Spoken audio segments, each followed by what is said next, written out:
નમસ્કાર મિત્રો, તમારી પોતાની ચેનલ પર આપ સૌનું સ્વાગત છે।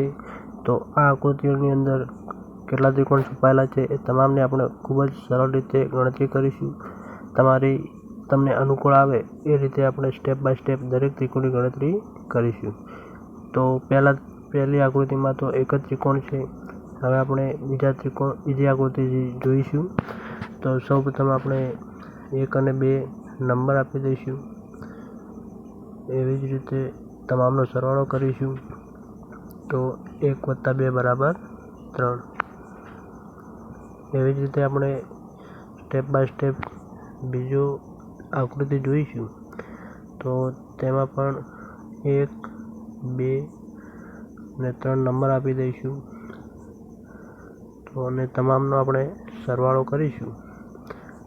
તો 1 + 2 + 3 =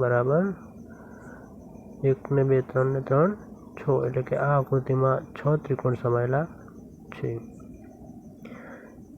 એવી જ રીતે આપણે બીજો ત્રિકોણ જોઈશું। તો એમાં પણ 1, 2, 3, 4 નંબર આપી દઈશું અને તમામનો સરવાળો કરીશું।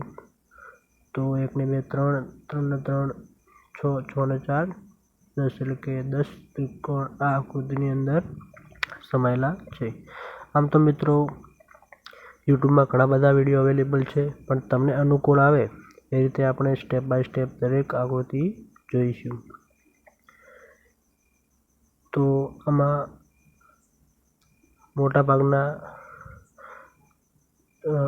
મોટી ભાગની ત્રિકોણની આકૃતિઓ આપણે સમાવેશ કરી લીધો છે।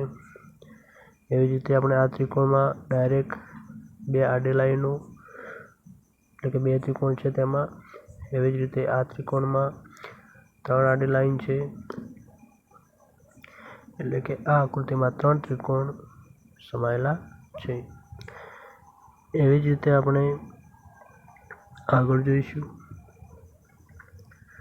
તો તેમાં પણ 1, 2, 3, 4, એટલે કે 4 આડી લાઈન, 4 ત્રિકોણ સમાયેલા છે મિત્રો। તો આકૃતિમાં ત્રિકોણ ગણવાનું પણ પૂછી શકે અને કેટલી આડી લાઈન અથવા ઊભી લાઈન છે એવું પણ પૂછી શકે છે। તો એવી જ રીતે આ ત્રિકોણમાં 1, 2, 3 નંબર આપી દઈશું।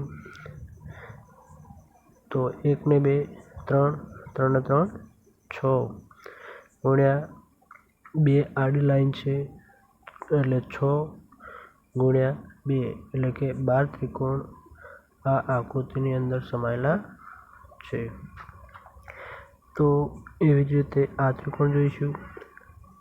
સૌપ્રથમ નંબર આપી દઈશું 1, 2, 3, 4 તમામનો સરવાળો કરીશું। તો 1 ને 2 3, 3 ને 3 6, 6 ને 4 10, અને આ આકૃતિની અંદર 3 આડી લાઈન છે, તો એને 10 વડે ગુણીશું, એટલે કે ટોટલ 30 ત્રિકોણ આ આકૃતિની અંદર સમાયેલ છે। આગળ જોઈશું। એમાં પણ આપણે 1, 2, 3, 4, 5 એવી રીતે નંબર આપી દઈશું અને તમામનો સરવાળો કરીશું। તો 1 ને 2 3, 3 ને 3 6, 6 ને 4 10, 10 ને 5 15 ગુણ્યા આપણે આડી લાઈન, તો 1, 2 અને 3, એટલે કે 3 આડી લાઈન આ આકૃતિની અંદર છે, એટલે કે 15 ગુણ્યા 3 = 45। એવી જ રીતે આગળ જોઈશું। તો આ ત્રિકોણમાં આપણે સૌપ્રથમ 1, 2, 3, 4 એવી રીતે નંબર આપી દઈશું। આ પ્રકારના ત્રિકોણ હોય તો આપણે આ પ્રકારના ત્રિકોણમાં સૂત્રનો ઉપયોગ કરીશું। આવી કોઈ પણ પ્રકારની આકૃતિ પૂછાય તો તેમાં આપણે 2n² - 5 સૂત્રનો ઉપયોગ કરીશું। તો આવા બીજા ત્રિકોણ પણ પૂછાઈ શકે, તો એમાં પણ આપણે આ સૂત્રનો ઉપયોગ કરીશું। આપણે એક ત્રિકોણ જોઈશું। આ તેમાં 1 2 3 અને 4 એમ નંબર આપી દઈશું. હવે આપણે આ સૂત્ર છે કે 2n નો વર્ગ ઓછા 5 અને 1 2 3 4 એટલે કે n બરાબર 4 છે. તો n બરાબર 4ની કિંમત આપણે આ સૂત્રમાં મૂકી દઈએ n ની જગ્યાએ. તો 4 નો વર્ગ 16 એટલે કે 2 કૌંસમાં 16 ઓછા 5 બરાબર 16 દુ 32 ઓછા 5 બરાબર 27. એટલે કે આ ત્રિકોણમાં 27 આ આકૃતિમાં 27 ત્રિકોણ સમાયેલા છે. આવા બીજા ત્રિકોણ પણ આપણે આવી રીતે ગણી શકીએ આ સૂત્રની મદદથી. તો હવે આપણે આ આકૃતિ જોઈશું. તો તેમાં પણ સૌપ્રથમ આપણે જોઈએ કે આવી રીતનો ત્રિકોણ હોય તો તેમાં આપણે 1 અને 2 નંબર આપી 1 + 2 બરાબર 3 આવી રીતે ગણી શકીએ છીએ. તો એ જ પ્રમાણે આમાં પણ એ જ ત્રિકોણ છુપાયેલ છે.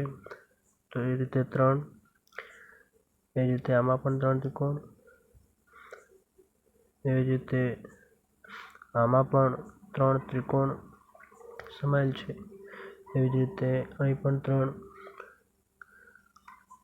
3 આવશે અને નીચે પણ 3 ત્રિકોણ એટલે કે ટોટલ 9 અને બીજા 9 વત્તા વચ્ચે જે એક ત્રિકોણ છુપાયેલો છે એને પણ ગણતરીમાં લઈશું કે +1 વત્તા બીજો ત્રિકોણ છુપાયેલો છે એ પણ ગણતરીમાં લઈશું. એવી જ રીતે સૌથી મોટો ત્રિકોણ એને પણ ગણતરીમાં લઈશું. તો ટોટલ 9 વત્તા 9 વત્તા 1 વત્તા 1 વત્તા 1 બરાબર 21 ત્રિકોણ છે. હવે આ ત્રિકોણ આ આકૃતિ જોઈશું તો તેમાં સૌપ્રથમ આપણે 1 2 3 4 એવી રીતના નંબર આપી દઈશું. તમામનો સરવાળો કરીએ તો 10 ત્રિકોણ સમાયેલા છે. એવી જ રીતે નીચે પણ 1 2 3 4 એવી રીતના નંબર આપી દઈશું. એટલે કે એમાં પણ 10 ત્રિકોણ સમાયેલા છે.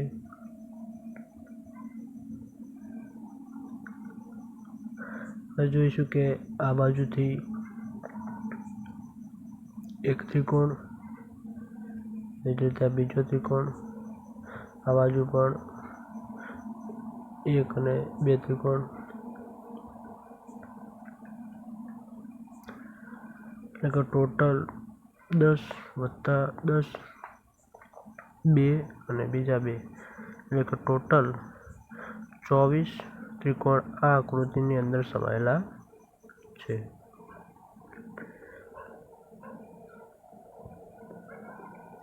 આગળ જોઈશું તો આ પ્રકારનો આકૃતિ આપેલી હોય તો તેમાં સૌપ્રથમ આપણે ઉપરથી 1 2 3 4 નંબર આપી દઈશું. એ તમામનો સરવાળો કરીએ તો 10. એવી રીતે અહીં પણ નંબર આપી દઈશું. એમનો સરવાળો 3 ને 2 5 ને 1 6. એવી રીતે અહીં પણ એ જ રીતે 1 અને 2 નંબર આપી દઈશું એટલે કે 3 ત્રિકોણ. ટોટલ 10 ને 6 16 ને 3 19 ત્રિકોણ આ આકૃતિની અંદર સમાયેલ છે. આગળ જઈશું તો એ જ પ્રમાણે આ ત્રિકોણ છે તો આમાં પણ 1 2 3 4 5 અને 6 એમ નંબર આપી દઈશું. તમામનો સરવાળો કરીએ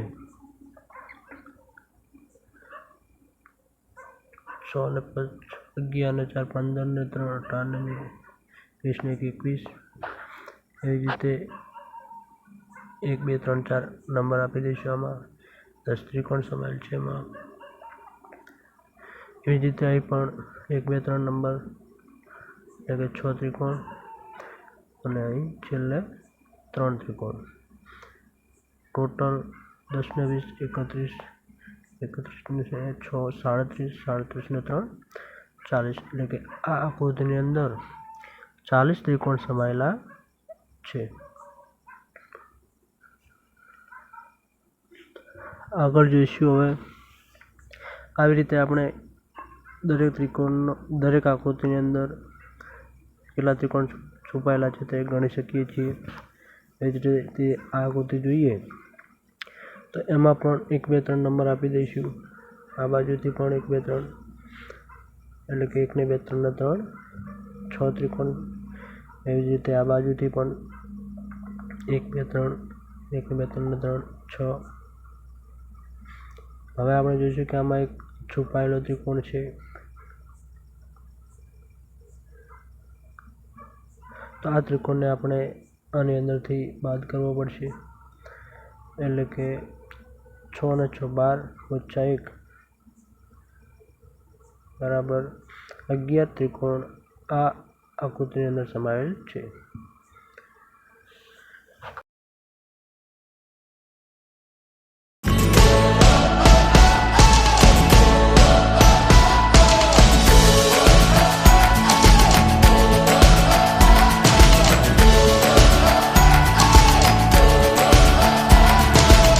Starting now, we're breaking out, but I'm not leaving without you.